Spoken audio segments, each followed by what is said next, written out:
Сәлем қыздар, сразу келісіп алайық. Егер сұрақтарыңыз болса, сразу комментарийге қойып кете аласыздар, немесе дайректке қайтадан барып келесіздер, иә.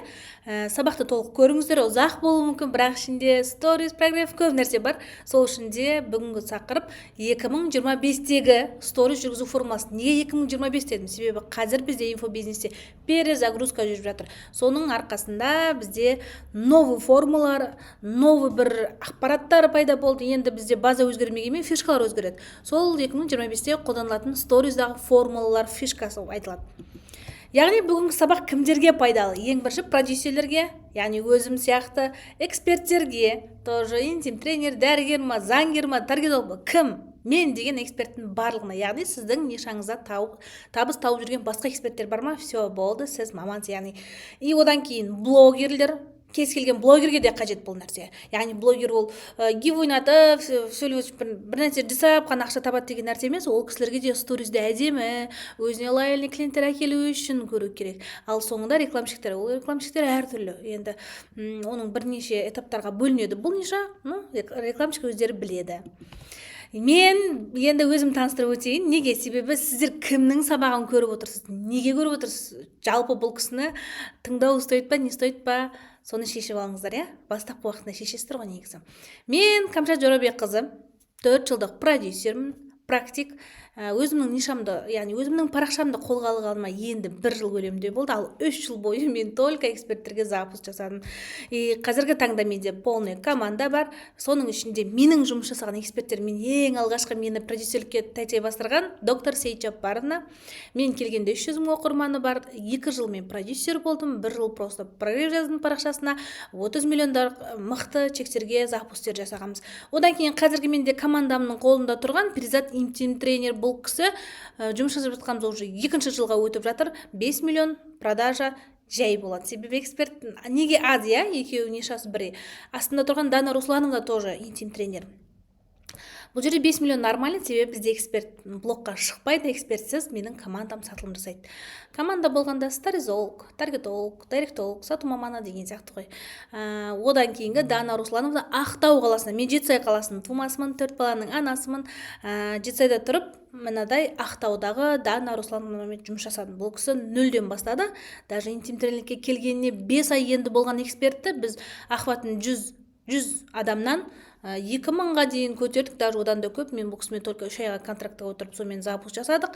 Бірінші айдың өзінде нулевой эксперттерге мен бұл жерде 3 миллион запуск жасадым. Жалғыз өзім командасыз. Одан кейін 3 айдан кейін бізде полный келісім бітіп, жұмыс тоқтатылған. Бұдан да көп эксперттер бар, негізі менің өзіме жақын қабылдайтын, өзімнің жақсы эксперттерім. Бұдан да бөлек басқа сабақтарды көретін болсаңыздар, парақшаға кіретін болсаңыздар, менің басқа эксперттермен таныса аласыздар. Жалпы менің бұл сабағымды көруге стоит деп айта аламын, себебі мен осы нарықта жүргеніме 4 жыл болып, чисто практикамен жұмыс жасадым. Сол үшін де өзімнің эксперттеріме, өзімде қолданған бүкіл ақпараттарды мен сіздерге айтатын боламын. Енді мұның барлығы тек сторизбен сатудың арқасы. Яғни мен жаңа эксперттерде, иә, күшті продажалар болды дедім, иә, 3 миллион, 5 миллион, 30 миллион деп. Бастапқы уақытта, мысалы, доктор Сейт Жаппаровнадан мен ешқандай контент жасаған жоқпын, себебі ол кісі ондайға рұқсат берген жоқ, контентке сенім артқан жоқ маған, иә. Мен просто так сторизбен саттым. Сторизбен 30 миллион жасадым мен. А контент қосылған кезде уже больше продажалар болды. Мен только сторизбен 30 миллион жасадым. Мысалы, Перизат интим тренер, енді ол кісіге мен алғаш барған кезде 1 айлық кезінде, мысалы, өзім Кесаровамен жаттым, иә, прям Кесароваға кірдім, контент жазуға уақытымыз болған жоқ, бірақ аудиториядағы бар оқырмандарға сатып бастап, алғашқы айында 800 мың теңге жасадық. Жасағанда бір өзім эксперт қана болды. Мен алғашқы уақытта эксперттерге команда кіргізбеймін. 1-2 ай бойы өзім жасаймын. Сторисінде өзім салам, контентінде өзім салам, бүкілін өзім жасаймын, директінде де өзім отырамын, сатуында да өзім отырамын. 1 ай, 2 айдан кейін уже эксперттің болын, целевой аудиториясын бүкілін зерттеп болғаннан кейін ғана командаға дайын скриптпен қайтарып беремін. Міне осы жерде де, мысалы, Дана Руслановна да тоже өзі ауырып жатты.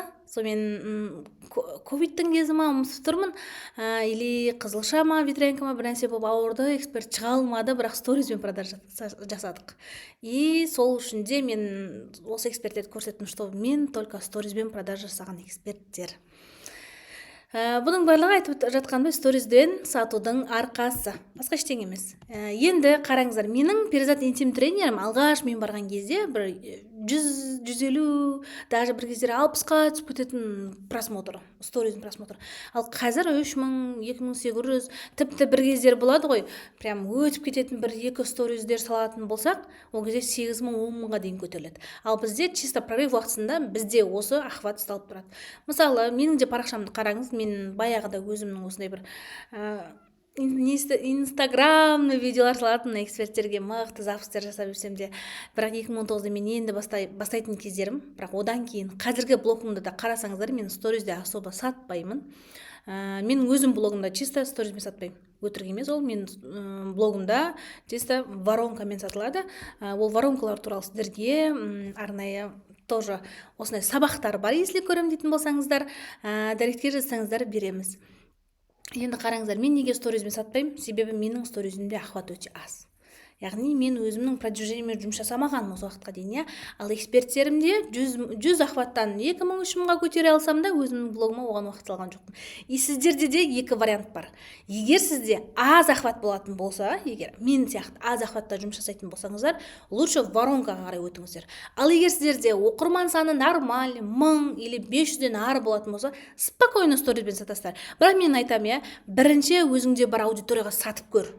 Егер сен өзіңдегі аудиторияға сата алмайтын болсаң, сен новый келетін аудиторияға сата алмайсың деп айтам да. Өзіңіздегіне де сатыңыз. Мысалы, менде жоқ, мен сторизбен сатпаймын дегенмен менде сторизде продажалар болады, бірақ аз, өте аз. Өзім соны қалаймын да, арасында уже сұранысқа байланысты продукттар шығарып, соны сатып отырамын. Сіздерге де соны ұсынамын. Егер сіздерде охват өте төмен болатын болса, сторизбен ғана миллиондар жасаймын, сторизбен пәленбай миллиондар жасаймын деген ойды шығарып тастау керек, просто так. Сіздерге воронканы қосу керек, ал сторизде ля-ля-ля деп жүресіздер. Ал егер сізде мынадай мен эксперттерім сияқты нақты кірісілген аудиторияға жиналған болатын болса, лучше сторизбен де, воронкамен де бірнеше каналда сатуға болады. Негізі бірнеше канал туралы айтып жатырмын, воронка сабағы бар. Если қалайтын болсаңыздар, директке жазсаңыздар, біз оны сізге жіберетін боламыз. Енді сторис запусктегі ключевой инструмент. Көп адам айтады, ой, сторизбен ақсат, то есть сторисіз, прогрессіз сат деп жатады. Жалпы оны мен де арасында айтам, себебі әр продуктын ұсынатын кезінде соған сай емес, яғни оның бойына тиетін, яғни сторис салғысы келмейтіндерге біз воронка сатамыз, мысалы, элементарный, и сол кезде сторисіз, прогрессіз сат деп айтамыз. Сол сияқты ғой. Бірақ қанша жерде мен воронка сабағының ішінде де айтам. Сторисіз ештеңе болмайды. Себебі сенің құндылығыңды, сенің барыңды, жоғыңды да, нарыңды да көрсететін сторис. Және де сенде прогресс всегда сторизде жүріп отыру керек. Не обязательно оның ішіне менің курсыма қатыс, ал, ойбай емес. Қазір мен сіздерге айтам, солардың барлығын сторизде всегда көрсетіп отыратын болсаңыз, всегда болмаса да аптасына 1-3 рет шығып отыратын болсаңыз, ол идеально болады сіз үшін. Сізге лояльный клиенттер алып келеді, қыздар. Келесі, қараңыз, ақпараттың көптігінен барлығын білсек те, неден бастарымызды білмей қаламыз бір кезде. Өзіңізде болады ма сол жағдай?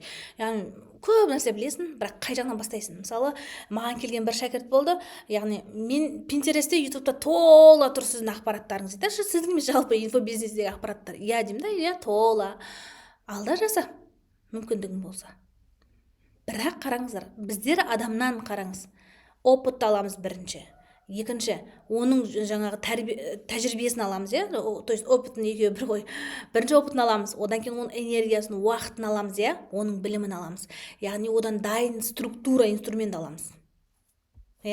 Демек, бұл жерде сіз негізі инстаграмда көбейіп кетті ғой, пайдалы ақпараттар да көбейіп кетті. Мысалы, біреу айтады хайп жасап, біреу трендке түс дейді, біреу сторис сал дейді, біреу репост жасап охватыңды жоғарылат дейді, біреу интрига жаса дейді, біреу триггер қолдан дейді. Әйтеуір мынаның барлығын білеміз, бірақ бұны қашан қолданамыз?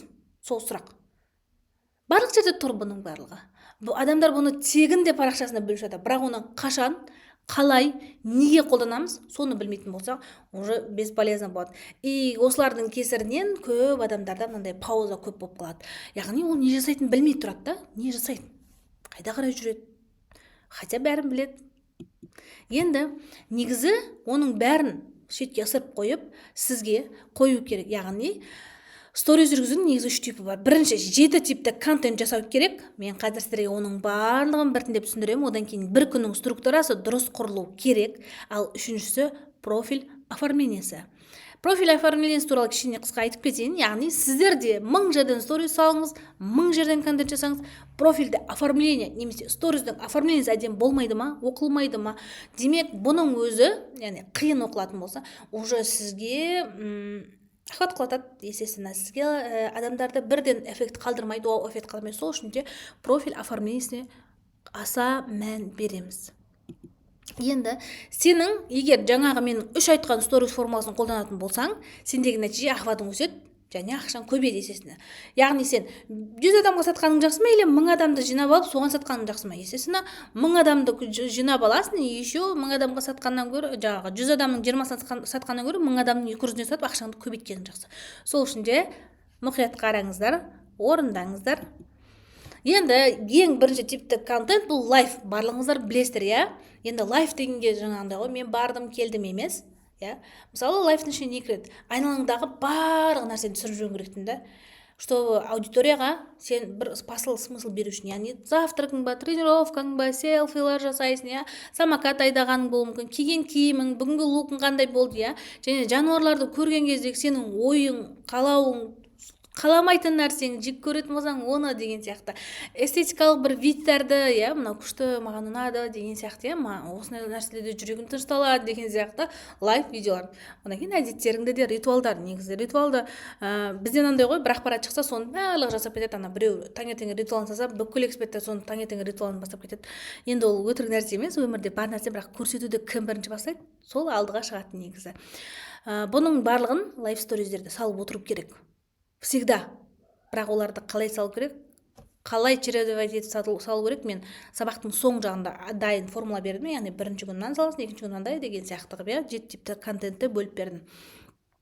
Сол үшін де лайф сторизді жоғалтып алмаймыз. Көп адамдарда экспертіңіз, ақпарат, әрсіресе дәрігерлерде, иә, лайф көрсеткісі келмейді, лайф салмайды. Неге? Себеп ол адамдар ұялады, бір көз ақысы деген болады, пәлен түген деп жатады да. Жоқ, негізі лайф сториздер салу арқылы сіз аудиториямен байланысты жақсы орнатасыз. Яғни бұл жерде қараңыздар, лайф сториздің негізі екі рөлі бар. Бұл алдыңғы контентпен байланыстыру, яғни кешегі осындай нәрсе болып еді, мен осындай жасап кеттім деген сияқты бір кешегі контентіңмен немесе бүгінгі бір екі контентіңді бір-біріне ұштастыру үшін арасына лайф қосып жіберсең болады. Жаңағындай мен осындай дәрігерге келдім, осылай жасадым, бірақ дәрігердің мына бір айтқан нәрсесін қараңыздаршы деп тұрып, дәрігерге келгенді айтып тұрып, и даже сен кішкене прогресс жасап жүрген мүмкін. Түсіндіре алдым ба? Ал шығып алып, қан аздық деген осы деп көткеннен гөрі, жаңағындай дәрігерге келдім, дәрігер осылай деді, маған что-то ұнаған жоқ, или менде ферритин аз болса да все нормально деп айтты деген сияқты, сіз лайф сториздермен осылай айтып кете аласыз. Және көрушілердің миына тыныштық сыйлау. Осы нәрсені ұмытпаңыздаршы, өтініш. Яғни бізде адамдар сториздарды, рилстарды соның қай уақытта көреді. Яғни ол ұйқыға кетер алдын, бір очередте отырғанда, бір іші пысқан кезде, или көңілі жабырқаған кезде біздер сразу телефоннан тыныштық іздейтін әдет айналдырып тапқанбыз, иә. Сол кездерде алған кезде ана жерде прогресс кетіп жатады ғой, жоқ. Арасына лайф кетсін. Кішкене қосыңыздар, иә, и сол уақытта адамдардың жүрегіне тыныштық сыйлайды. Яғни сіздің балаңызбен ойнап жатқанын бір әдемі музыкалармен, или сіз табиғатта серуендеп жүргеніңізді, осындай бір жерге барғаныңызды, тамақтанғаныңызды, эстетикалық видіңізді, просто самокат айдағаныңыз туралы видеоларды салып қоятын болсаңыз, соның өзі мынау мықты ақпараттардың ішінде кішкене пауза сияқты қылып, миын тыныштандырып, одан кейін қайтадан ақпаратқа көшіреді. Түсіндік қой, егер сіз аудиторияға аз нагрузка беретін болсаңыз, лояльность соншалықты көп болады. Ал сіз всегда нагрузка, ақпарат бере беретін болсаңыз, уже лояльный аудитория сізден азая бастайды. Неге? Себебі шаршайды. Оның миына тыныштық бермей жатсыз. Давит етіп жатсыз. Болмаса болмайды, істе.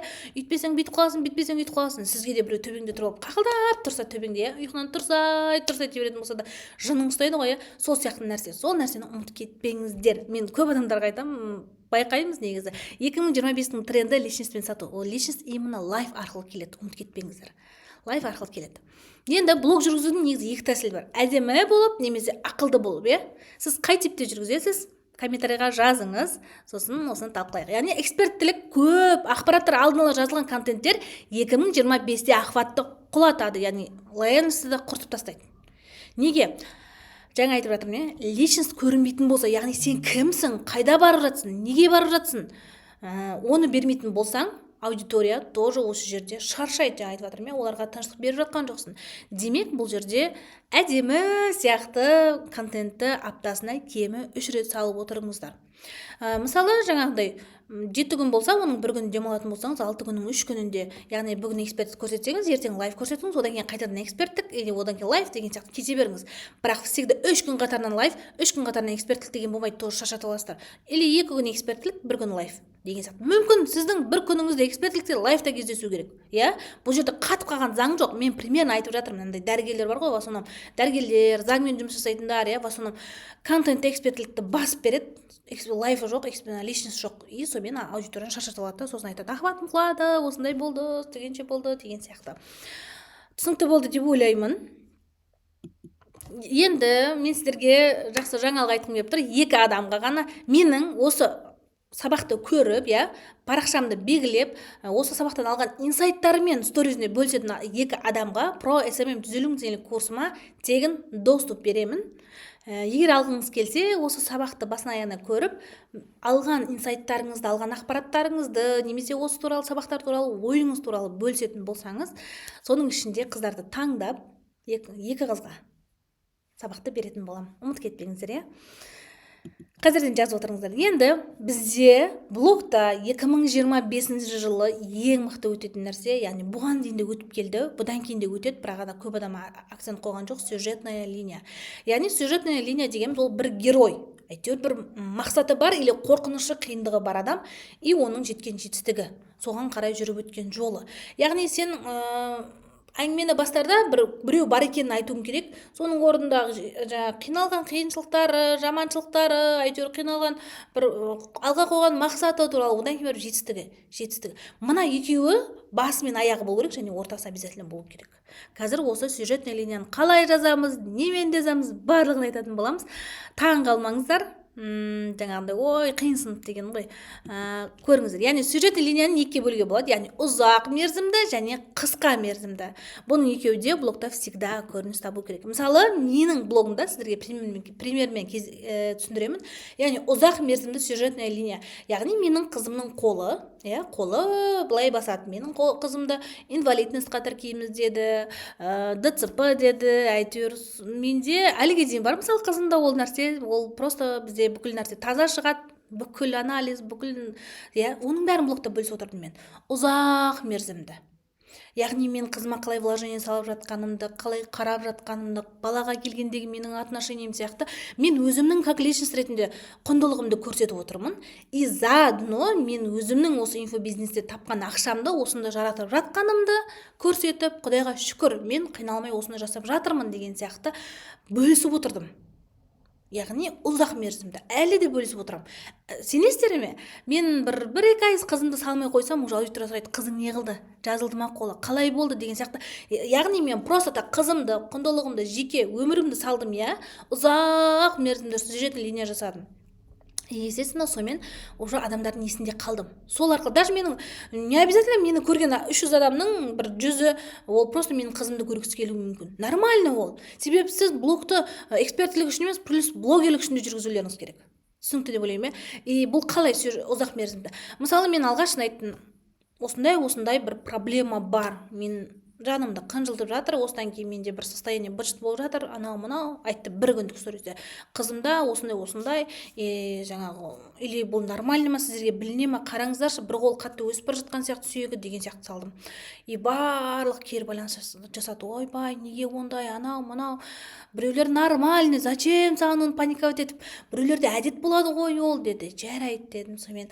Бірақ мен 2-3 күн өткеннен кейін уже шеше ретінде мен шынымен ол кезде состоянием быт-шыт болды, мысалы, жаңағы гинеколог деп невропатологтарға алып бардым, барлығы нормально шығады, бірақ қолы дұрыс емес деді. Бұлай басуы сау баланыкі дұрыс емес. Сонымен массаждар алдым, парафин қойдырдым, соның бәрін күніне 2 сторизбен прогресстің арасына қосып жіберіп отырдым. Басында бір айтып алдым, полный сутті түсіндіріп алдым. Яғни менің осындай 4-ші қызым бар, осындай диагноз қойып жатыр, қолын осылай басады, не істерімді білмей жатырмын. Бірінші полный түсіндіріп алдым. Полный.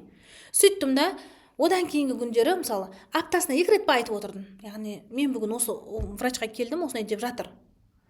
одан кейін мен сабағыма кеттім деген сияқты дальше экспертілік жалғап кетемін деген сияқты.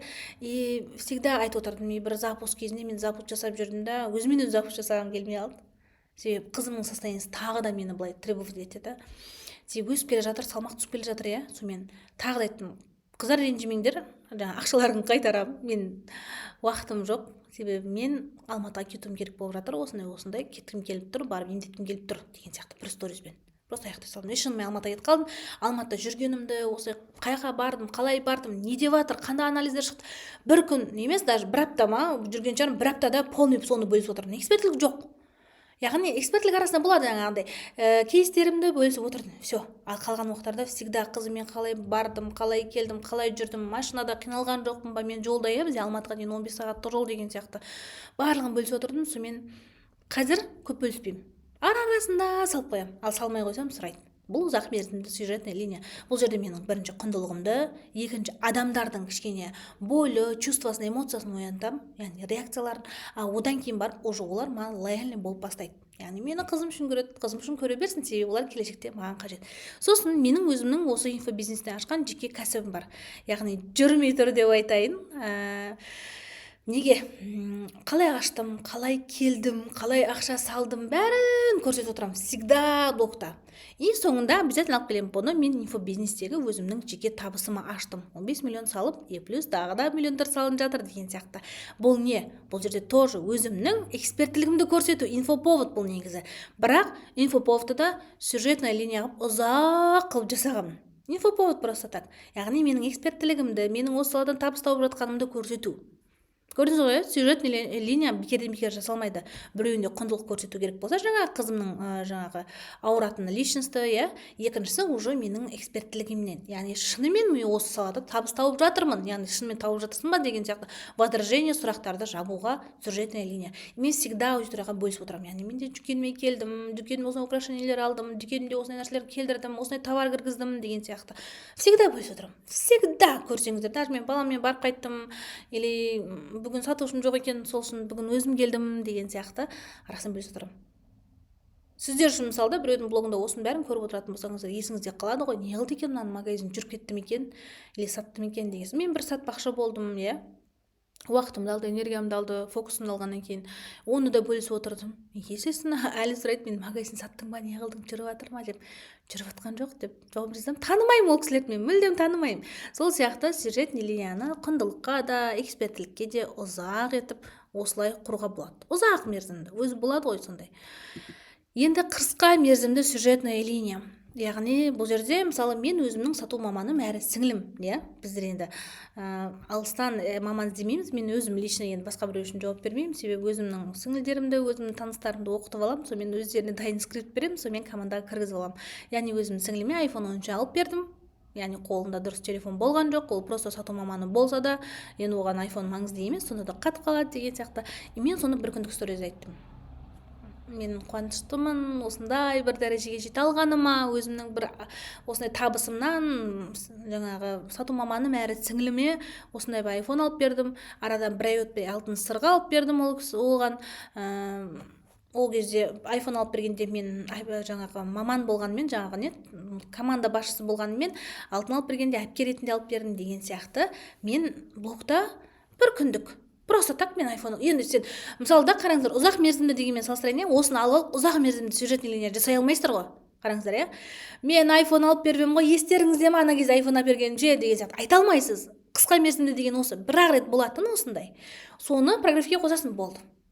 Түсіндіңіз ғой, иә. Бұны бір 2 рет қолдануға болады.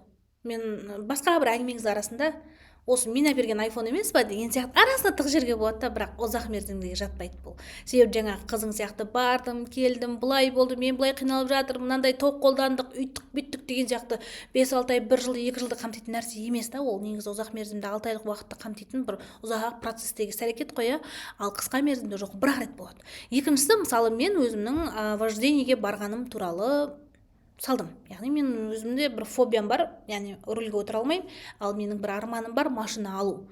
Яғни екеуін ұштастырдым. Мен осындай осы жерге келдім, өзімді жеңдім дедім да, айттым. Сосын бір 2-3 күн өткеннен кейін деген сияқты бір аптаға созылған шығар бұл. Себебі сабақ өзі 2 апталық, соның ішінде бір аптаның ішінде емесе бір 3-ақ рет па салдым. яғни мен вождение оқып жатқанымда болды. Оны сен өмір бақи айтпайсың ғой, мен ана вождениеге оқып жатқан кезімде ше, мен барып өйткен кезде ше деп айта алмайсың. Қысқа мерзімді. Бірақ соның артын продажа қалып келесің. Яғни продажа болғанда мынандай ғой, продажа дегенге ана ақша келетін сату емес, курс сату емес. Просто да өзіңнің личностың сату ғой. Яғни мен арманыма қадам бастым. Иә? Мен өзімнің табысыма сенгеннен кейін машина алуға, осындай бір жол жүруге, иә, мен қадам бастым как личность ретінде. Негізі сюжетный линияға армандар картасы да өте жақсы жүреді. Енді түсінікті деп ойлаймын, иә, қысқа мерзімде деген ол бір-екі айтатын нәрсе 3 рет. Ары кетсе 5 рет деген сияқты. Ал ұзақ мерзімді сюжетный линия 5-6 айды қамтитын ұзақ жүріп тұрған процесс. Яғни қызымның ауырғаны, менің дүкен ашқам, негізі ондайлар көп. Мен просто мына жерге сіздерге пример келтірдім, иә. Басқа эксперттерді егер қарап отырсаңыз, қандай сюжетный линиялары есіңізге түседі, жазып кетсеңіздер болады. Осы видеоның астына мен барлығын оқимын, дұрыс-бұрысында бөлек айтамын. Енді қиын тіркестермен эксперттілікті дәлелдейтін болсаң, адамдардың қабылдауы қиын.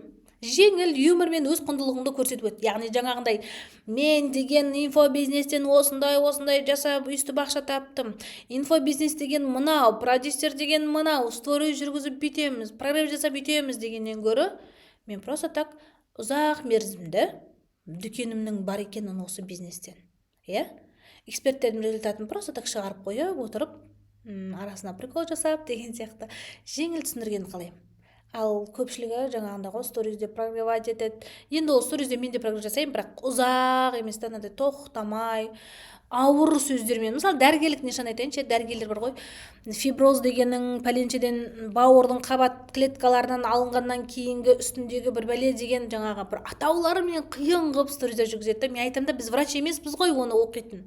Оқығанмен де біз түсінбейміз. Яғни бізге жалпақ тіл керек. Жалпақ. Мынандай. Мынадан кейін мынаны жасайды. Вообще бауырдың үсті зақымданғаны деген сияқты фотомен көрсете сал.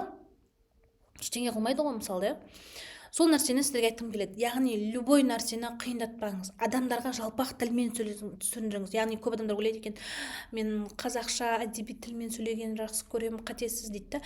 Қатесіз сөйле, бірақ ауыз екі тілде сөйлеңіздер. Ауыз екі тіл адамдарға тез өтеді, тез жағады деген сияқты. Сол үшін де қиын тіркестерді алып тастаймыз. Мен осы жерде бір нәрсе айтам, яғни мен өзім алдында, қазір емес енді, прогрев жазған кезінде заметкеге жазыламын, бүкіл прогревін заметкеге жазамын да, и сосын оны 3 рет оқимын, негізі өтірік емес, негізі 5 рет деп айтамын. Мен өзім шәкірттеріме, бірақ мен өзім 3 рет оқимын, шәкірттеріме 5 рет оқыңдай деп айтамын. И сен каждый оқыған кезде ана жерден қате табасың да, бірінші сөзде грамматикалық қатең табасың, екіншіден сөзің деген ана жерде ұйқаспай кеткен, бір-бірімен жалғаспай кеткен сияқты сөзің табасың, екіншіден, үшіншіден жаңағындай қысқартуға болатын сөздер табасың. Мен мынаны былай өзгертсем болады ғой деген сияқты. Уже ми 3 рет оқыған кезде саған идея беріп тастайды. Мына жер дұрыс емес қой, мынадай ғой деген сияқты өзің білім беріп тастайды. И одан кейін барып біздер заметкеден кейін сторизге саламыз, иә. Сторизге салғанда да егер қолыңыз бос болатын болса, черновикиге бірінші полный салып аласыз, сосын черновикиден оқып шығасыз, сосын барып черновикиде де, яғни ол жазған бөлек, сторизде шыққан бөлек, и сол жерде разницасын көресіз, тағы да бірдеңе қосуыңыз керек болуы мүмкін. Мүмкін ол нәрсе.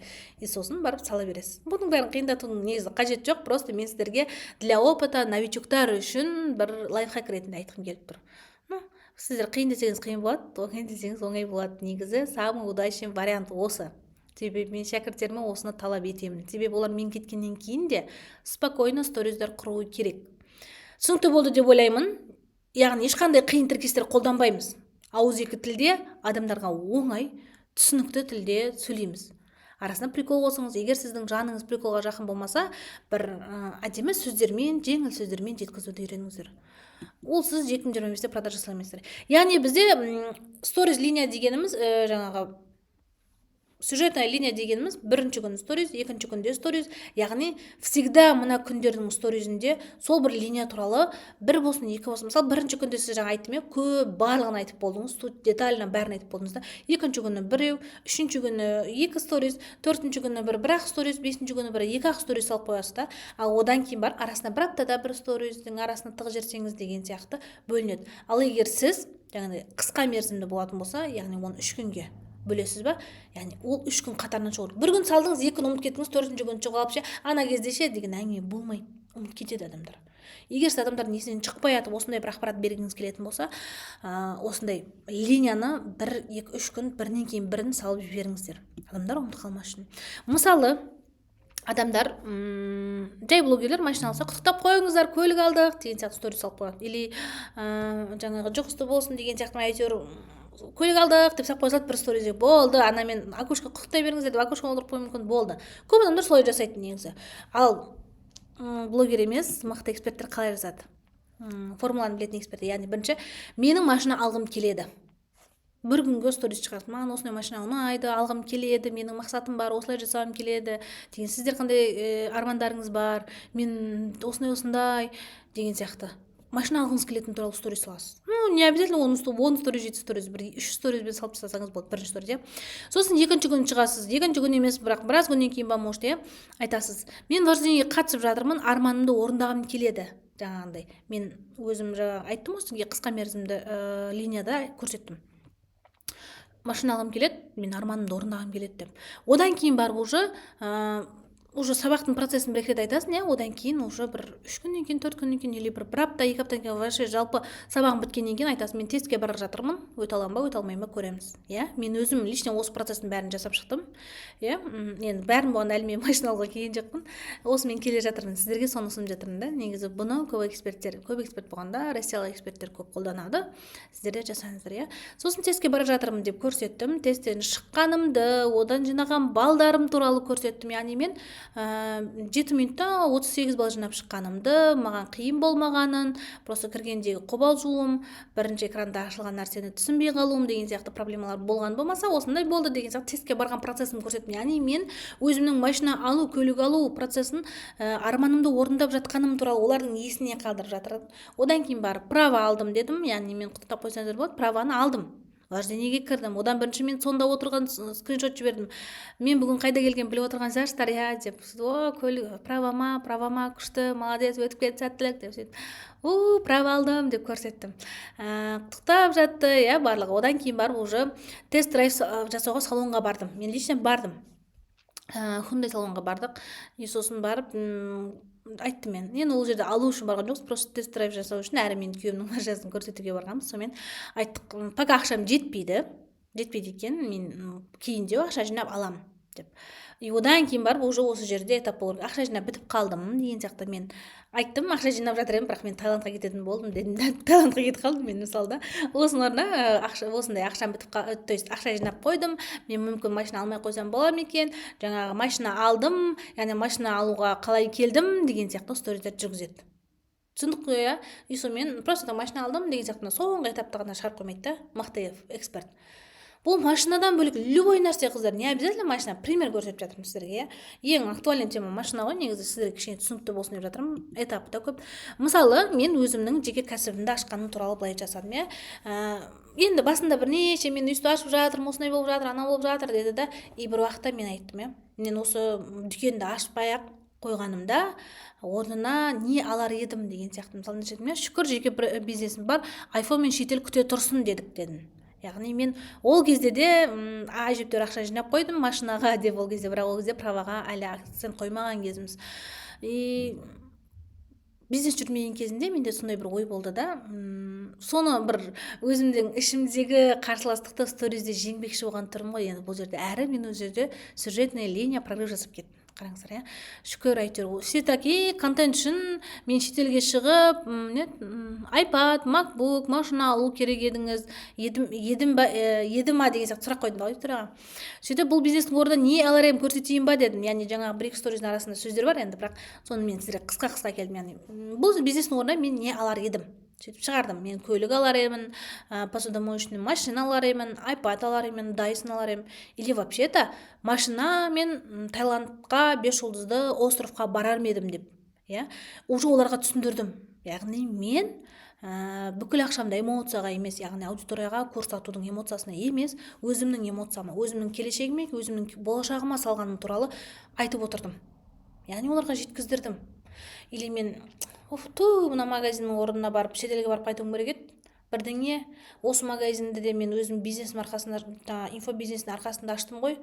Лучше бұл ақшаны ана жаққа бара салуым керек еді деген сияқты бір негативпен немесе оларға плавленно түсіндіріп, осындай болып жатыр, осындай ашқаннан кейін осындай болды деген сияқты әдемілеп жеткіздім. Сіздерде тарс етіп қоя салмай, ойыңызды тарс етіп жеткізе салмай, осындай плавленно жайлап аудиториямен монолог емес, диалог құрып отырып, сұрап, ойларын біліп, олардан кеңес сұрап, сол арқылы сюжетная линия құрастырасыздар. Мысалы мен соның есесіне жаңағыдай соны көрсетіп жүрдім, осына баруым керек, ананы алуым керек деп отырдым да, сосын барып өзімнің жаздым жаңағы қоржында 2 ел бар, пока осының біреу бұл жетеді дедік-ау деп сондай сияқты салдым. Одан кейін естественно мен Таиландқа бардым, MacBook алдым, алтындар алдым деген сияқты. Оны да көрсеттім, чтобы мен бизнесті де аштым. MacBook'ымды да алдым, iPad емес, вообще MacBook алдым. Таиландты 5 жұлдызды островқа да барып қайттым. Өзімнің брендовый жаңағы браслет пен кольцомды алдым, шипы деген мысалы, оны көрсеттім. Яғни мен қаладым, мен армандадым. Яғни біртіндеп жетіп келе жатырмын деген сияқты сюжетный линияларды құрастырып кетіп бара жатырмын. Бірінен бірі кейін. Негізі ең оңай сюжетный линия, ең жақсы өтетін сюжетный линия, инфоповод әрі, бұл сенің өсіп жатқаның, сенің алып көріп жатқан нәрсең.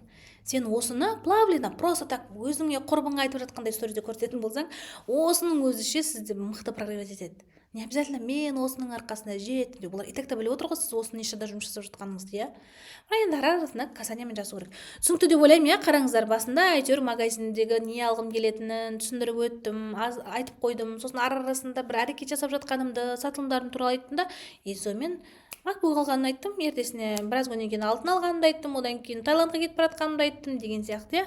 Көрдіңіздер ме, бұның бәрі ұзақ мерзімді, қысқа мерзімді деп сюжет линиялардың арқасы. Соңында естественно прогресс жатыр, инфоповод жатыр. Бұның бәрін құрастыру керек. Өміріңізден алынады. Тағы бір мысалдар бар. Мысалы, темекіні тастадым дегенді бір орыс блогерлерінен көрдім. Ұзақ мерзімді прогресс жасады. Тастай алмай жатырмын, осындай болып жатыр, 3-ші күні қайтадан бастап кеттім. Ұзақ 6 ай бойына. Олар адамдарға сол арқылы өзінің құндылығын көрсетеді. Яғни мен шыдамсызбын, или мен шыдамдымын, мен осылай жасап көңілімді аударып кеттім. Бүгін менің темекі шеккім келген кезде мен бардым да сабаққа бардым, или спортқа бардым, сабақ алып өстім, шәкірттеріме сабақ өттім да, шәкірттерім лучше осындай табыс жасап темекіні ұмытып кеттім деген сияқты ұзақ мерзімді прогресстер жасалынады. Сюжетная линия. Мысалы, біреулер ажырастым деп салып жатады. Өйттім, бүйттім, процесс осылай өтті, бүйтті, балам бүйтіп қиналды, мен өйтіп қиналдым деген сияқты. Сюжетная линия бұның өзі ұзақ мерзімді. 1 миллион бір аптада, яғни бір апталық қысқа мерзімді сюжетная линия. Қалай жасадың? Осылай оқырманға келдім, осындай воронка қолдандым, осындай программа қолдандым деген сияқты. Или қолданып, челлендж ұйымдастырып жасау.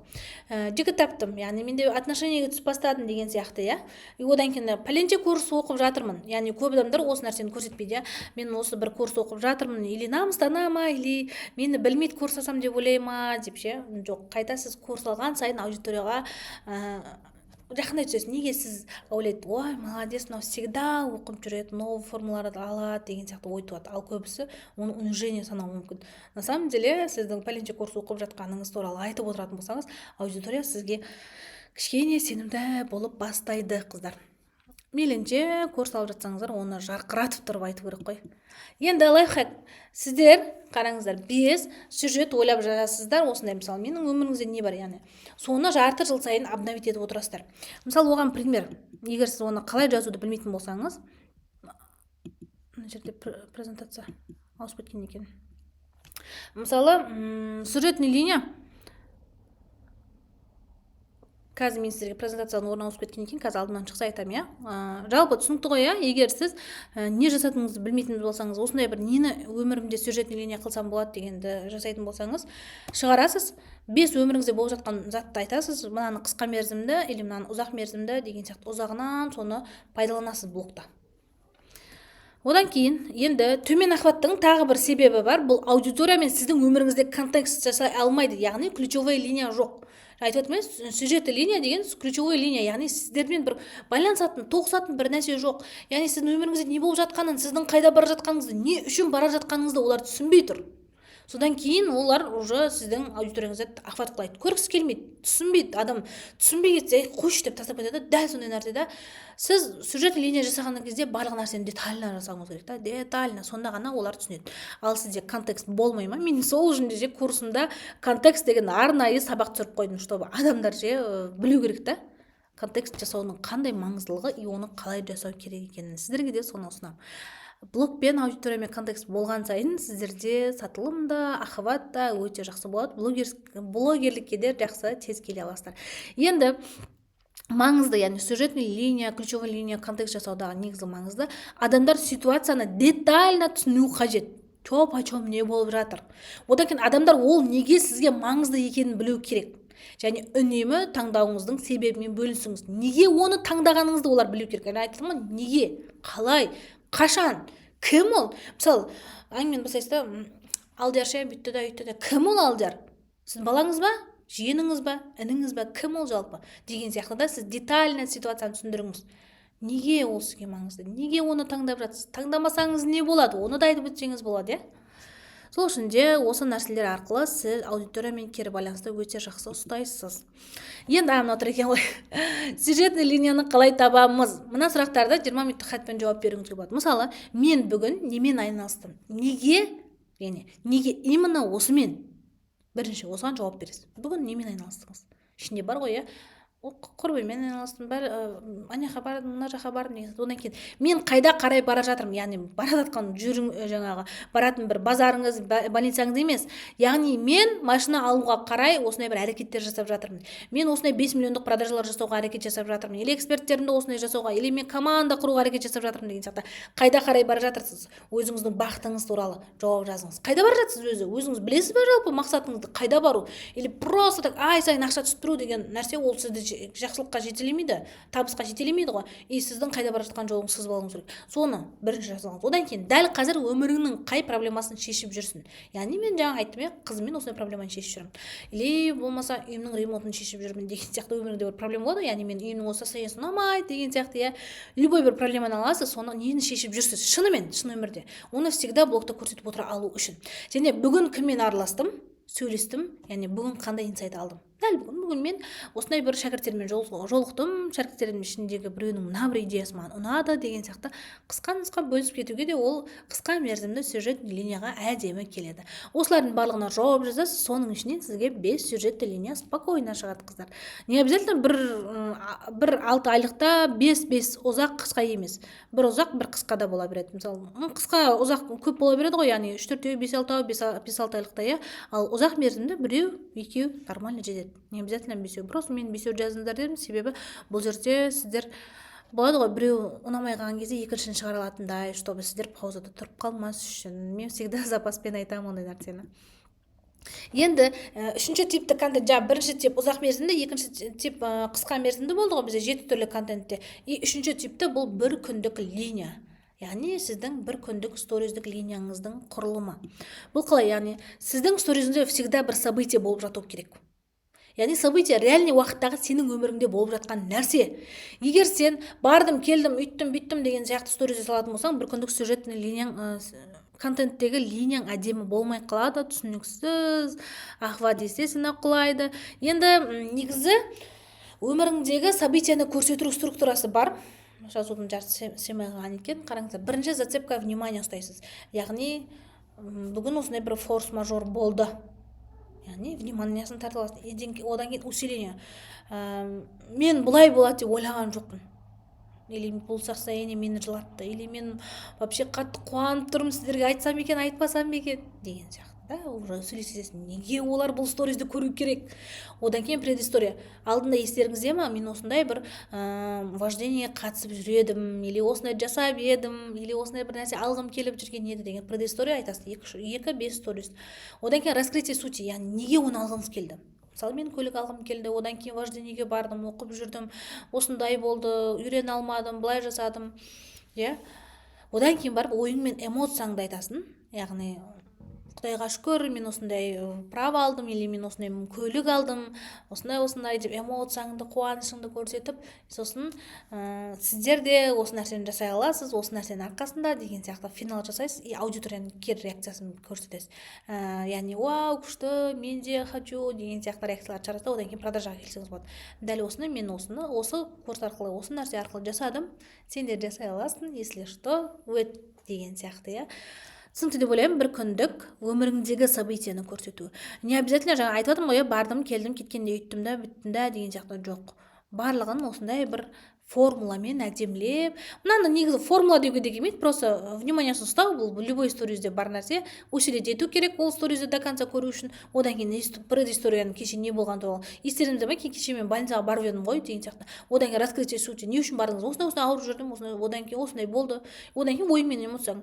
И сөйтсем менде осындай проблемалар болып жатыр екен, өйстіп осылай шештім, мынанша мыңға дәрі алдым, одан кейін осылай спокойно мен барып дәрі алғаныма қуанамын деген сияқты. Дальше финал реакция, и одан кейін продажа алып келе аласың. Түсінікті деп ойлаймын, сен просто больницаға барғаның, дәрі алғаның деген сияқты бір күндік события ғой, өміріңде болып жатқан бір іс әрекет, иә. И соны продажаға келуге болады. Енді продажа дегенге жаңада айттым, продажа деген бір курс атып ақша тауып кете салу емес, ол өзіңнің құндылығыңды көрсету ол жерде. Өзіңнің денсаулығыңа селқос қарамайтының туралы соны да сатуың керек сен. Мысалы мен айтамын ғой, алғаш парақшаны алған кезде шәкірттеріме айтамын, не сатамын деген сұрақты бірінші қоясыңдар деймін да. Себебі ол өзін сата ма, курс сата ма, біліп алыңдар бірінші деймін да мен.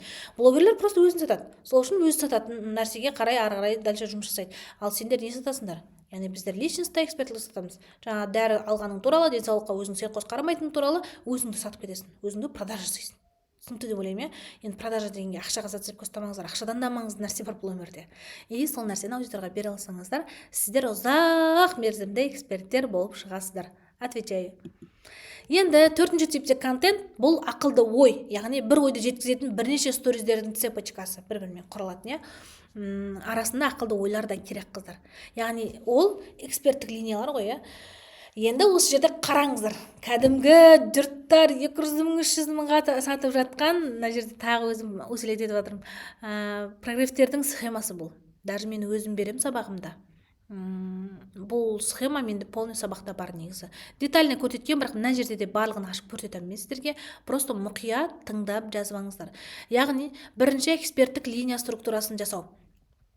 Обязательно бірінші зацепка внимания, қыздар. Зацепка внимания жасамай сіздер сториздің охватын көтеремін деп әуре болмаңыздар. Зацепка вниманиясыз, иә, олар ештеңе қарамайды сізден. Сол үшін ол бір сториз болуы мүмкін, 2 сториз максимум, негізі минимум 1 сториз нормально негізі.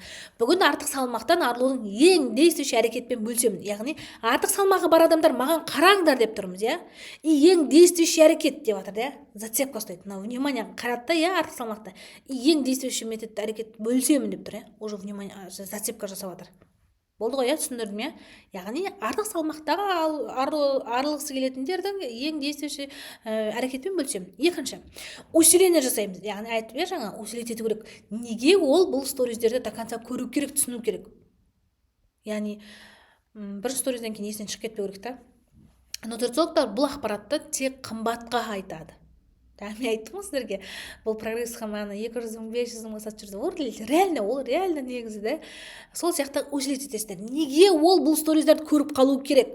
Ол неге көрмесе болмайды деген смыслды беруіңіз керек. Сосын үшіншісі уже проблема боль. Яғни 1-5 сториздың арасы болады. Мысалы, кішігірім тесттен бастайық. Болды, болмады деп айтасыз. Мысалы, тамақ жесең де аш сияқты боласың, ужин ішпесең де азанда салмақ тастамайсың, тағы не? Ішің қатып қала береді ма деген сияқты әйтеуір проблемаларда больдарды айтып шығасың. Сенде бар ма жоқ па? Бар ма? Ол осознавать ету керек, что оның боль екенін. Іш қату да артық салмаққа әсер екенін түсіндіру керек ол. Көрдіңіздер ме? Проблема больді біртіндеп айтасың. 1 сторис, 5 сторис, одан артық көп керек емес. Сосын барып уже суть ашамыз, яғни 2 немесе 10 сториз. Негізі 10 сториз деген мен максимум жаздым, енді ана аудиториясы күшті, оның жазған оқи беретін аудиторияларына. Ал егер ондай аудитория болмаса, желательно 5 сториз, 3 сторизбен аша жетеді негізі. Мен өзім 3 сторизбен аша берем. Артық салмақтың шешімі мынада деп тұрып түсіндіріп бересің. Яғни артық салмақтың сенде осынша жылдар жиналған май бірдемде бір дәрімен кете салмайды. Иә, ол осының кесірінен пайда болды. Яғни холестериндің түзілгенінен, кортизол гормонының көбейгенінен деген әңгіме керек емес. Сендегі осындай бір процестердің арқасында. кесірінен, или сендерде осы бір запордың кесірінен, осылай дәретің жиналғанның кесірінен, или сендер всегда стрессте жүресің, или сен тамақты дұрыс жемейсің деген сияқты жеңіл желпі айтасыздар. Одан кейін бастап пример келтіресіз. Мысалы, Айман осы әрекеттен соң осылай мен берген осындай бір менюмен или мен берген науле интим жаттығумен бір аптада 5 килоны спокойно тастады. Даже тамақты да жей берді, өзін тыйған жоқ. Просто ол қыз жай ғана менің берген науле жаттығуым жасады. Еще науледің барлығы емес, просто Агнесараның өзін жасады. Агнесараны жасау оп-оңай, күніне 5 минут арнасаң болды деген сияқты. Одан кейін барып айтасыз, сіз былай жасасаңыз, яғни сіз де осы науле жасататын болсаңыз, науле емес, ол науле жасай алмаймын деп жаңа қиналмаңыз. Просто так вакуум Агнесараның өзін жасасаңыздар, Айман сияқты, то есть Айман сияқты осындай 5 килоны бір апта тастай аласыздар. Яғни одан кейін барып үйренгім келеді деген скрендер келеді. Ол естественно ол толып келеді. Отвечаю, ол жағынан себебі мен бұл нәрсені өте көп шәкірттерім орындап жатыр. Басқа эксперттерді де көріп жатырмын негізі. Россияда әсіресе қатты қолданады бұл прогресті. И сонымен барып бұның барлығын мен курста үйретемін деп. Түсінікті болды ма? Яғни сіз бұл жерде мынандай нәрсе бар да, осы эксперттік линияны айтайыншы сіздерге. Бізде адамдар мынандай да, зацепка внимания ұстау қиын, ұстаған күннің өзінде усилить етпейді. Біреулер сразу усилить етеді да, зацепка внимания ұстамайды. Одан кейін барып адамдар сутті бірінші ашып қояды да, проблема болды соңына жібереді. Яғни вывод пен суть жоғарға кетіп қалады оларда. Яғни артық салмақтан арыламай жүрсең, ол мынаның кесірінен, одан кейін бұдан, одан кейін мынаның кесірі деп аталады да, одан кейін пример келтіреді. Менде Айман осындай қылды да, то есть осылай науле жасады да, осындай нәтижеге жетті дейді да, одан кейін барып, на самом деле ол осындай проблемаларды шешеді науле деген сияқты проблема болды астына тастап жібереді да, сосын продажа келеді. И ол түсінбей қалады да, ми каша малаша болады да, яғни қалай болды өзі деген сияқты да, Айман ұмытып кетеді олар басында. Астында проблемаларды көреді да, сосын проблемасына шешімді табу үшін ол қайтадан барып сіздің алдыңғы сториздарыңызға барып оқып келмейді ол. Ол өтіп кетті ол. Сосын барып боль күйінде болады ғой, психосоматологтарға бір не қылсаң, психологтарға осындай сеансқа түсетін болсаң, ол сенің проблема болыңды ашады да, жаба алмай қалады ғой. Лично өзімде терапияда болған, менің болімді ашқанымен менің болімді жаба алмай қалды. Яғни менде ол қалып кетті. Сол сияқты нәрсе болады да, сен күшті басына ақпарат бересің, суть ашып, пример, вывод бересің да, и соңында боль айтасың. Бұл қалай болды деген сияқты олар сұрақпен қалып кетуі мүмкін да. И возражение, сенімсіздік деген нәрсе осы жерде пайда болады да, сатылым естественно құлайды. Сол үшін эксперттік линия структурасы, яғни зацепка внимания, усиление, проблема, боль, суть ашасыз, пример келтіртесіз. Яғни негізі сутьті примермен ашуға болады негізі. Екеуін ұштастырып жіберсеңіз болады, мен негізі көбіне екеуін ұштастырамын. Сосын бір вывод бересіз, реакцияны обязательно көрсетесіз, себебі аудиториямен монолог емес, диалог құрасыздар, одан кейін барып продажаға алып келесіздер. Продажадан кейін де триггер, дожим жасалу керек. Продажаның ішіне кіреді ол нәрселер. Жоқ, курста үйренесіңдер деп алып отыр деген нәрсе жоқ, қыздар. Дожим триггер етпейтін болсаңыз, олардың эмоциясына тимейтін болсаңыздар, олар сіздерден алуы қиын. Енді маңызды факторлар осы жерде визуальная картинкасы. Яғни сіз ана жерде артық салмақ туралы айтып жатқан кезде эксперттің бір фотосы бүйтіп тұрған или бүйтіп тұрған фотосы қара экранмен шыға бермеу керек та. Артық салмақтан қиналып жатқан видеолар, тамақты көп жеп жатқан видеолар, или азып кеткен бір видеолар, или жаңағы бар қыз 5 литрлік 3 баклажканы бүйтіп көтере алмай тұрады. Сен негізі осындай 15 кило көтеріп жүрген жоқсың ба, немене көтере алмай тұрсың деген сияқты сондай бір видеолар, визуальная картинка беретін. Сондай бір фото видеолармен жеткізсеңіз, сіздің сөзіңізден 1000 есе артық. Түсіндіңіздер ғой, визуальная картинканы сызып көрсетіңіздер сторизде. Бұл нәрсе өте жақсы өтеді, қыздар. Мен сторизолог таңдаған кезде сол нәрсесіне қараймын. Яғни түсініңдер деймін да, мен сендер мына беріп жатқан, айтып жатқан нәрсеңе екеуі ұштасын. Бірақ всегда артық салмақтың видео фотолар болып кетіп, эксперттің өзі жоқ болып кетпесін. Эксперттің фотосын қоясыз, бетін қара фонмен жабасыз, одан кейін әдемілеп ана аурудың фотосын қойып қоя саласыз. Түсіндір алдым ғой, визуальная картинкасы. Одан кейін барып қысқартасыз. Жаңа айттым, мен алдыңғы басында айтып кеттім, заметкеге жазып аласыз, черновикіге апарасыз. Сонда қысқартқан сайын оқылу әдемі болады. Енді оқылуы, сен қанша қысқартқанмен оқылуы нашар болады, когда сен сториздің оформлениесін дұрыс жасамаған кезде. Сториз оформлениесі туралы менде рилстар бар арнайы, актуальный да бар, көріп келсеңіздер болады негізі. Енді оқылатын сториз жасау ол қиын нәрсе емес, ал оқылмайтын сториз жасау оп-оңай. И сонымен нахват қылатып алуыңыз мүмкін. Мықты прогресс, мықты экспертность болса да. сол үшін де оқылуына аса назар аударамыз, шрифттарды дұрыс таңдаймыз, түстерді дұрыс қоямыз. Негізі архетип бойынша түс қойсаңыз, ол сізге тіпті жақсы. Енді мен сіздерге осы 2 кітапты ұсынғым келіп тұр. Сатып алып, Каспиде тола тұр, барып алып оқыңыздар. Искусство сторителлинга, пиши, сокращай деген өте жақсы кітаптар, мен өзім оқимын. Сіздерге де көмектеседі деп ойлаймын. Ескі кітап емес, негізі оқысаңыз пайдасы зор.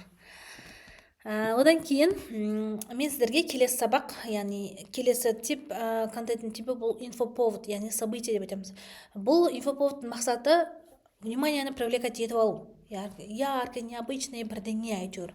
Сосын смыслды жеткізуге жақсы, яғни темаға байланысты сол смыслды алып шығуға жақсы, және әрекеттерді асықтырушы бір құрал. Яғни инфоповод жасау керексіздер. Обязательно. Инфоповодсыз қазір сатылымдар құлайды. Осы жерде екінші сторизден ақ сенде прорыв екенін біліп қоятын аудиториядан сені құтқаратын нәрсе бұл инфоповод. Яғни жаңағыдай сәлеметсіздер ме, мен бе осылай бай болдым, мен осылай кедей болдым деген сияқты сториздерден уже бастап біледі ғой адамдар. Ой, прорыв жасап жатыр ғой деген сияқты. Сол нәрсені болдырмайтын осы инфоповод. Инфоповодты күшті меңгеріп алатын болсаңыздар, сіздер прорывщик болудың да қажет жоқ, воронканы құрудың да қажет жоқ. Енді менің блогтағы инфоповодым, яғни мен жаңа айттым, сіңіліме осындай iPhone 13 алып бердім, одан кейін алтын алып бердім дедім. Бұл менің инфоповодым. Яғни бұл менде қысқа мерзімді сюжетный линияға да жатады инфоповодқа. Неге? Яғни мен осы бір iPhone-ды алуым арқасында, яғни мен алдым. Сіңіліме осыны алып бердім. Ненің арқасында? Инстаграмның арқасында, инфобизнестің арқасында. Яғни бұл жерде мен бірінші суть, яғни мен инфобизнесте табыс тауып жатырмын, жұрттарға iPhone алып бере алатындай. Яғни не только жұрт командасына, яғни әкесіне емес, шешесіне емес, өзіне емес, командасындағы мүшеге iPhone 13 алып бере алатындай мен табыс тауып жатырмын. Үшіншісі, командам бар екенін көрсету. Төртіншісі, яғни мен бұл жерде құндылықты ашамын. Соңында продажаға келемін, яғни мен осындай бір нәрсе жасап отырмын, сен де жасай аласың, сен де команда құра аласың. Сен жақсы білім алсаң, осындай дәрежеге жетесің. Себебі мен өзім оқытып алдым бұл кісіні, даже скрипті де өзім бердім деген сияқты, мен өзім эксперттілігімді дәлелдеп өтем, и заодно сатылымға алып келемін. Түсінікті деп ойлаймын. Негізі адамдар бекерден-бекер шетелге шығып, бекерден-бекер зат алып жүрген жоқ, оның бәрі инфоповодтар. Енді мен осы жерде бір инфоповодқа бөлісіп кеткім келіп тұр. Өзі Инстаграмда Россия мемлекетінің эксперті қызына 1001 роза сыйлады, и Дубайда тұрады, по-моему, шатаспасам. Сонымен, или Россияда шығар, әйтеуір. Сонымен айтты, чтобы мен бір акция шығарам келіп тұр. Осы гүлдіге келіп фотостудия жасағым келіп жатыр осы гүлдермен, и келіп түсем деушілерге прайс шығарды. Яғни бірінші прайстан бұрын айтты, кімдерге керек екенін жасайық деді. Бұл шейін қызғандырғысы келетін, пәленше қылғысы келетін, күшті картинка шығарғысы келетін, или менімен суретке түскісі келетін деген сияқты жазды да, әрқайсының суммасын жазып қойды. И сонымен реально оған адамдар келген, оның сторис охваты 100 000, 200 000 адам көреді, одан кейін естественно келеді ол жерге. И сонымен келді, табыс жасады, и сосын айтты. Мен сіздерге көрсеткім келеді, чтобы Инстаграмда көп ақша табуға болады любой нәрседен деген смысл жеткізгісі келді. И бұл жерде всего лишь өзімнің сату техникамды қолдандым, өзімнің осындай бір структурамды, блог жүргізудегі арнайы стратегиямды қолдандым деген сияқты өзімнің осы бір продукциясын, яғни оның бәрін мен формалы запускке салып қойғам. И сол арқылы мен сіздерге соны бере аламын. Яғни сендер жазыла аласың, сен де мен сияқты любой нәрседен ақша таба аласың деген сияқты уже соңын продажаға алып келді. Көрдіңіздер ме? Просто так қызына гүл беріп алды, и заодно ақша жасап алды, и еще курс на продаж жасады. Инфоповод деген осы, какой-то бір нәрседен. Даже білсеңіздер, Ақбота Әнуарбектің де штатив сатқанын көрдіңіздер, көрмедіңіздер, енді білмеймін, ол кісі көрсеңіздер болады. Сол кісіде де бар. Штатив сатты, ұнатпай жатырмын, қалайсыз, мен көп пәленбай штативтерді қолданып көрдім деп бір 15 шақты штативтің фотосын салып қойды, визуально көрсетеді. Ол шынымен де сондай бір штативтерді қолданып жарамай жатқанын. Сосын айтты да, мен осындай бір күшті штатив таптым, сөйтсем осындай екен, мынадай екен деді, и менде бәрі сұрап кетті, реакцияны көрсетті ғой, боль, проблема, шешім, суть бәрін көрсетті. Сосын барып реакцияны көрсетті. Мен де алғым келеді, Ақбота қайдан алдың деген. Сосын айтты да, 20 штук бар менің құрбымда. Если что аламын десеңіздер өтіңіздер деді. Сол бір күнде 120 штук сатты. И сосын айтты, бұл жерде мен просто так stories на деньги курсындағы продажаны, то есть формуланы қолдандым деді. Яғни дәл жаңа мен сізге көрсеттім, эксперттік линияның структурасымен сатты. И stories на деньги ма? Деньги на stories ба? Короче, сол курсымда бар деді. И сонымен сол курсын сатып жіберді. естественно ол инфоповод, яғни штатив сату ол просто инфоповод. И сол арқылы курсының құндылығын көрсетеді. Яғни сен сата аласың, любой нәрсені, менің курсыма келсең болды, товарканы да сата бересің, курсты да сата бересің. Сен какой-то штатив сатқан уақытта курсын сата алмайсың ба деген сияқты смысл берді, конкретно айтты, сонымен продажа жасады. Инфоповод деген нәрсе осы, қыздар. Негізі инфоповодтың түрі көп. Дәретке егер инфо деп жазсаңыз, мен қазақ орыс эксперттердің инфоповодтарын жинап, разбор жасап, детально жазғанмын. Чек-лист, то есть чек-лист емес, видео форматында негізі, соны алып өзіңізге қолдана берсеңіз болады, өзіңізге ыңғайлысын, немесе соларға қарап новый бір инфоповод шығаруға болады. Алғыңыз келсе, дәретке инфо сөзін жазып кетіңіз. Ол да бір осындай ұзақтау болуы мүмкін, арнайы сабақ. Көріп келіңіз, ол сіздің сатылыңызға өте жақсы әсер етеді. Енді 6-шы типте контент бұл душа, эмоция, яғни по душам деген нәрсе ғой. Сторизде өзіңіздің, көп адамдар ұялады да өзінің қалауын, өзінің чувствосын, эмоциясын көрсетуге, яғни жылаған кезін, күлген кезін. Бір эксперттерді байқаймын, мен жалпы өзімде ұстанам, аптасына бір рет хотя бы, мысалы четверг күні қайғылы нәрсе туралы айту. Бір өзіңіздің болыңыз, бір эмоцияңыз, детский травмаңыз болуы мүмкін деген сияқты, или состояние үйдегі болып жатқан бір проблеманы айту деген сияқты. Енді прям мен барып анамен ұрыстым да, бүйттім да деген әңгіме емес, бірақ бір болады ғой өзің по душам әңгімелескісің келетін, иә. Сол нәрселерді әңгімелесіп отырғандар жақсы. Бұл нәрседе аудиториядан лояльностьті өте жақсы көтереді. Эмоцияңызды көрсетіңіз, қуанғаныңызды, жылағаныңызды, иә, қызыңыздың бір гүл әкеп бергені деген сияқты ма, иә, любой нәрсені аудиторияға көрсетіңіздер. Арасында бұлар да көрініс тапты, жаңа әдемі контент болады бұның өзі. 7-ші типті контент бұл оқырмандармен хат, яғни общение көрсету. Бұны неге айтамын мен сіздерге, жаңа айттым, иә, блогты монолог қылып жасамаңыздар. Монолог деген бір адамның сөйлей беру. Мысалы, мен қазір сіздерге монолог айтып отырмын ғой, былайша айтқанда. Ал диалог жасаңыздар лучше. Ал егер мысалы мен Zoom вебинарға кіріп, дәл осындай сабақ өтетін болсам, қалай ойлайсыздар, түсіндіңіздер ма, кері байланыс беріңіздер, жазсаңыздаршы, не деп жатсыздар деген сияқты. Кері байланыс алып, олар ответ қайтарып, мен оған ответ қайтарып отыратын болсам, ол уже диалог. Енді ол 1-ші класс, 2-ші класста өтіп кеттік қой. Сол үшін де оқырмандардың хатын всегда сторизде көрсетіп отырыңыздар. Яғни сізге жазады. Кәмшатқа жасады екен ғой, бұл ауаға сөйлеп отырмаған екен ғой деген сияқты. Бұдан да сұрайды екен ғой деген сияқты. Оларға смысл келеді. Подсознание, просто олар мойындамауы мүмкін ол нәрсені, бірақ оларға сол ой келеді. Сол үшін де оқырмандармен хатта желательно көрсетесіздер. Енді қорытындылаймыз. Яғни 7 типте контент ол: бірінші лайв, екінші ұзақ линия, үшіншісі қысқа линия, төртінші ақылды ойлар, яғни экспертлік дедім ғой жаңа, экспертліктік структураны көрсету, одан кейін инфоповод жасау, всегда. Одан кейін барып по душам әңгімелесу аудиториямен, яғни одан кейін барып общение көрсету, яғни аудиториядағы келетін хаттарды көрсету. Яғни осындай бір хат келіп жатыр, осындай сұрап жатыр, осындай болып жатыр, мамашылар көмектесеріңіздер деген сияқты қызықты рубрикалар жасауға болады негізі. Енді бір күндік бір линия болу керек, яғни әр линияның соңы болсын. Обязательно. Жаңағы айттым ғой, герой и оның жетістігі бар. Герой бар, проблемасы бар, ол қалып кетпеу керек та, сол проблемамен, қалаумен, арманымен қалып кетпеу керек та, сол арманға жеткен мақсаты болу керек. И сосын бір линияда бір күн бір линия дедім, бүгін бір дәрігерге барғаныңыз туралы айтып отырсыз ба, сол ғана кетсін. Бұл жерде анау барып алып ата енеме отношение туралы әңгіме ма кетіп қалмау керек та, бір күнде бір-ақ линия жүрсін. Каша, малаша жасамаңыздар. Болады, когда бір лайф сторизер кезінде болады да. Яғни жаңа айттық, бір күнгі лайф дедік па, лайфты араластырып жүруге болады ана арасына. Бірақ мынау экспертлік па, экспертліктің ішінде бірнеше, мысалы бүгін сіз анемияға тиесем деп, оның қасынан давайте мен варикозға тиісе салайын деп варикозды қосып кету деген нәрсе жоқ. Бір күнде бір-ақ линия. Все. И әр линияның соңы болсын. Осындай шешім табасың, осындай вывод шығарасың, өйстіп осындай өте аласың, или осы нәрсені жасай аласың.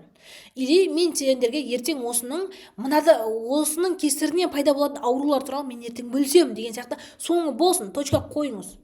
Точкасы қойылмаған сторизді сала беретін болсаңыздар, аудитория қойшы, бұл соңына жеткізбейді, не алам, бәрі бұны көріп деген сияқты. Олар қаласа да қаламаса да миларында сол ой болады. Сол үшін де кейін үшіншісі адамдарды контекстке кіргізіңіздер, яғни байланыс орнатыңыздар. Осындай болып жатыр, детально көрсету ғой, контекст деген, яғни олар түсіну керек сенің блогыңда не болып жатқанын. Яғни мен өйстіп армандап едім ғой, сол кезде бір машина алмақшы болып едім ғой, менің қызым осы жер ауыратын еді ғой, или мен осындай команда құрып едім ғой, естеріңізде ма деген сияқты қысқа айтып кету. Негізі контекст дегенде былай да өте болады да.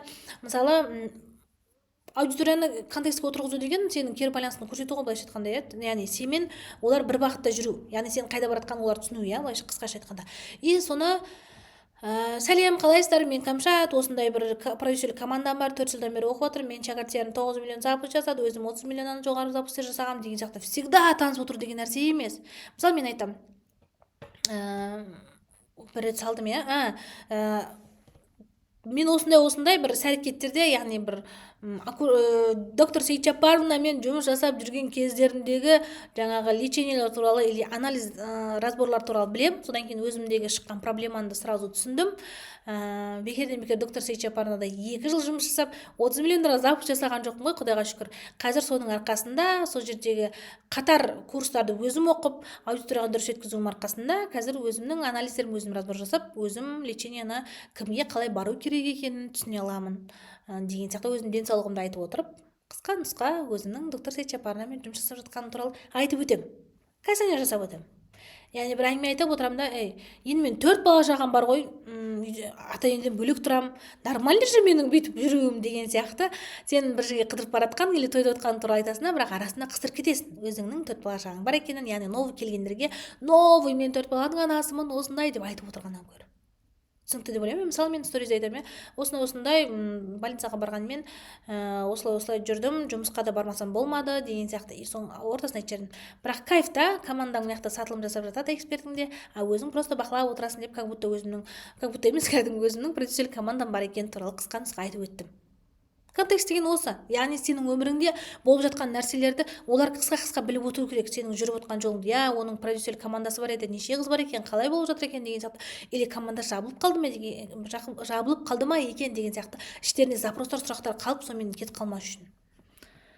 Мысалы да, көп адамдар болады ғой, бір есіңе түсірген біреу болады, мысалы мен осынша кило салмақ тастағым керек бір айда деген сияқты айтса, соны бір рет сен оны тастаймын деген әрекеттерін көретін болсаң, одан сен отписка жасап кетсең де кейін бір есіңе түседі, не қылды екен сол деп ше, тастады ма тастамады ма деген сияқты.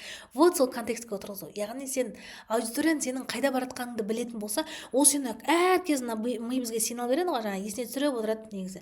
Сол кезде көріп келейінші деп сізді поискқа іздеп көріп келуі мүмкін. Ал былайынша да сіз оның сторизіне алдан шықпай қойсаңыз да, сізде яғни ахват қылайтын болса, артқа қарай шегерелетін болсаңыз, олар естественно сіздің сторизіңізді іздейді.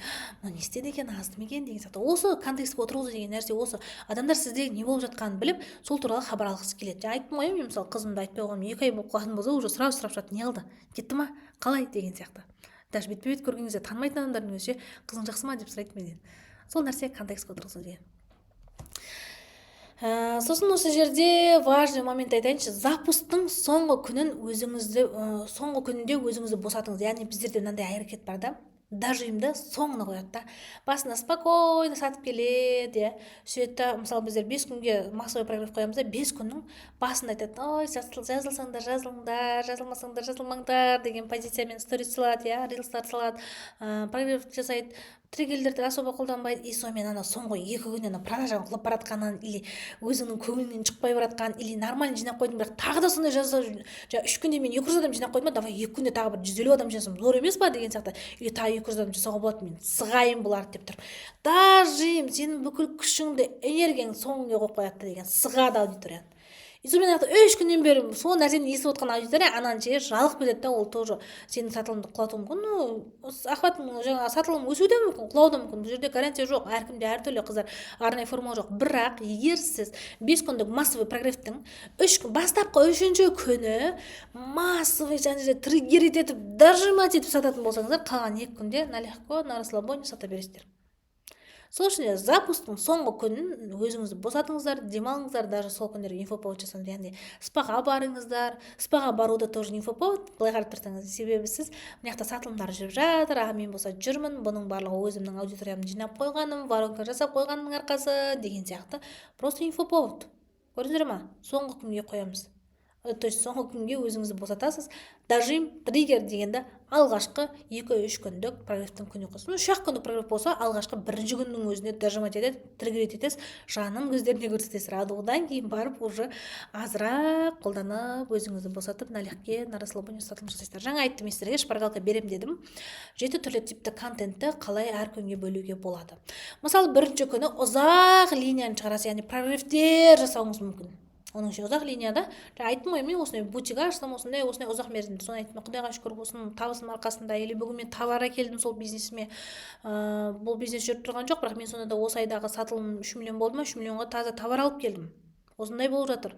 Себебі менде жаздық сабарларды уже жинастыруым керек, полкам босап қалады деген сияқты ұзақ мерзімді сюжетный линияны қозғап, ішіне прогресс жасап, бұның барлығы осы продюсерлігім арқасында, құдайға шүкір. Егер мен орнында басқа біреу болғанда қашан банкрот жарылып, бутигін тегін болса да біреуге беріп тастайтын еді, киімін тегін тарқатып тастайтын еді деген сияқты артында прогресс жасап, мен өзімнің курсымды сатып жіберме болады.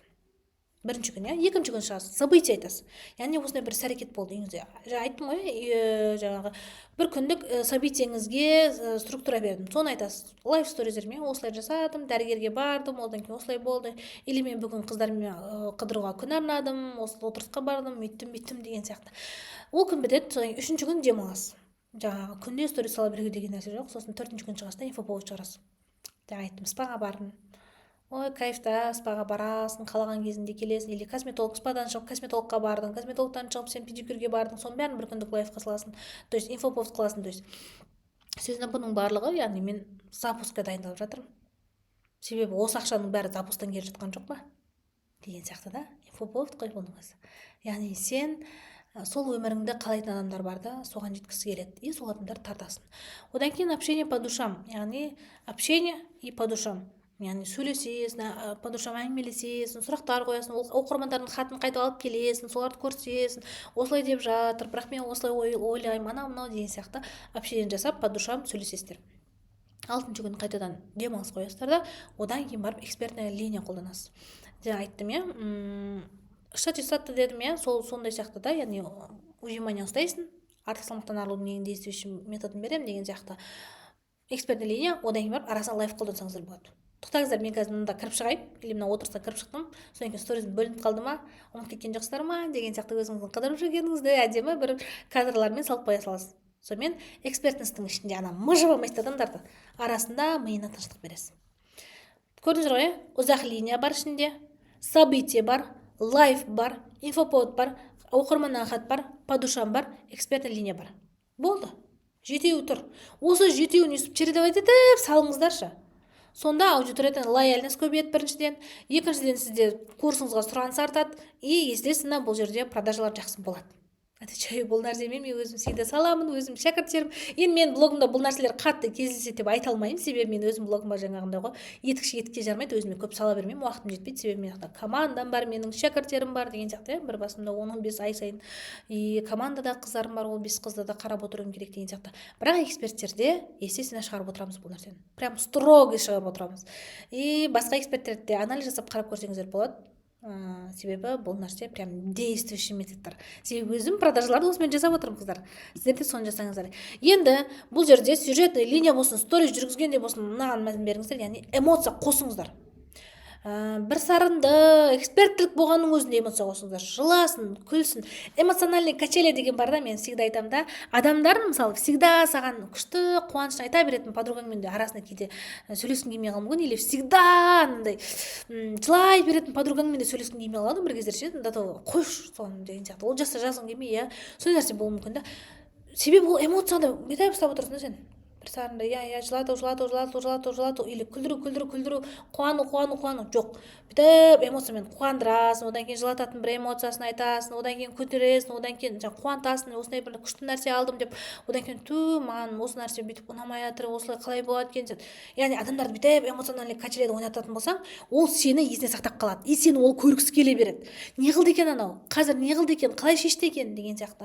И мынау біздің миымызда соны іздеп тұрады да, ана жерде көрген эмоцияны қайтып сол жерден көргісі келіп соны іздеп тұрады, сол адамды іздеп тұрады. Сол үшін де сторизге эмоция қосыңыздар, юмор қосыңыздар деген сол, жеңілдетіңіздер деген сол, арасында кейде сіздің жылағаныңыз, неңізді де қосыңыз деген де осы реакцияларыңыз, по душам дегенім осы. И сосын адамдардың жазуын шығару, айттым, общение, оқырмандардың хатын шығарып отырыңыздар. Бірақ мына нәрсені еске алыңыздар, интимный сабақтар или интимный әңгімелер или бір айтуға ұялатындай бір жаңағы хаттар болатын болса, авасын көрсетпей қойыңыздар, себебі олар қайта жазбай қояды ғой.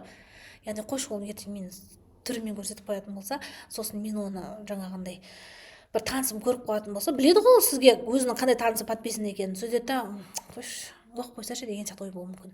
Ал мысалы заңгерлік, просто легкий темалар болады, оларда енді пожалуйста көрсетсеңіз болады, бірақ желательно оқырманнан хат күніне 2-3 шығып тұрсын, яғни сізге шынымен жазатын. Жазбай ма, жазуға итермелеңіз. Негізі менде сторизге кері байланысты көбейтетін мына сториздердің фишкалары жиналған идея парақшасы бар, чек-листі, то есть ол чек-листі мен беремін, дайректке жазсаңыздар тоже. Енді бәр нәрсені берем болып кетті ғой, өздеріңіз білесіздер. Бірақ егер қажет болатын болса, сол чек-листі алып аудиториямен мықты, личность, экспертный, в основном личностьқа кетеді, лояльностьті арттыратын чек-лист, и сонымен адамдардың жазуын арттырып алсаңыздар болады. Сторизге жазыңыздар. Және де сторизде дем алатын жер қалсын. Жаңа айттым. На расслабоне, яғни сіз бір жерге барғаныңыз, келгеніңіз, лайф сториз ғой былайша айтқанда, жүргеніңіз, бір тауға шыққаныңыз, бір қыдырғаныңыз туралы бір сторизер шықсын. Құрбыларыңыз әңгімелесіп отырсыз ба? Или анаңызбен әңгімелескен бір күшті ритмичный музыкалармен, дем алсын адамдар. Булық кетпесіңдер, жаңа алдыңғыда көрсеттім ғой мен сіздерге. Мына жерде экспертная линия и лайф дедім ғой, неге бұны айттым? Ішіне неге лайф қостым? Яғни адамдар бұғылып кетпеу керек та. Оның ішінде кішкене демалатын жер болу керек, ал демалдыратын ол лайф сториздер. Сторизде адамдар демалдырыңыздар. Сол кезде ғана сіздерде лояльность жақсы болады, сатылым артатын болады. Осымен бітті. Сіздерде сұрақ болатын болса, комментарийге, дайректке қоя бересіздер. Мен обещать еткен 150 000 теңгелік сабаққа доступ алуды ұмытпаңыздар. Сторизге бөлісіп, инфоповод туралы да, сторис туралы да менің арнайы чек-листтерім, видео сабақтарымды көргіңіз келетін болса, тоже сторизге жазыңыздар. Мен сіздерді күтетін боламын.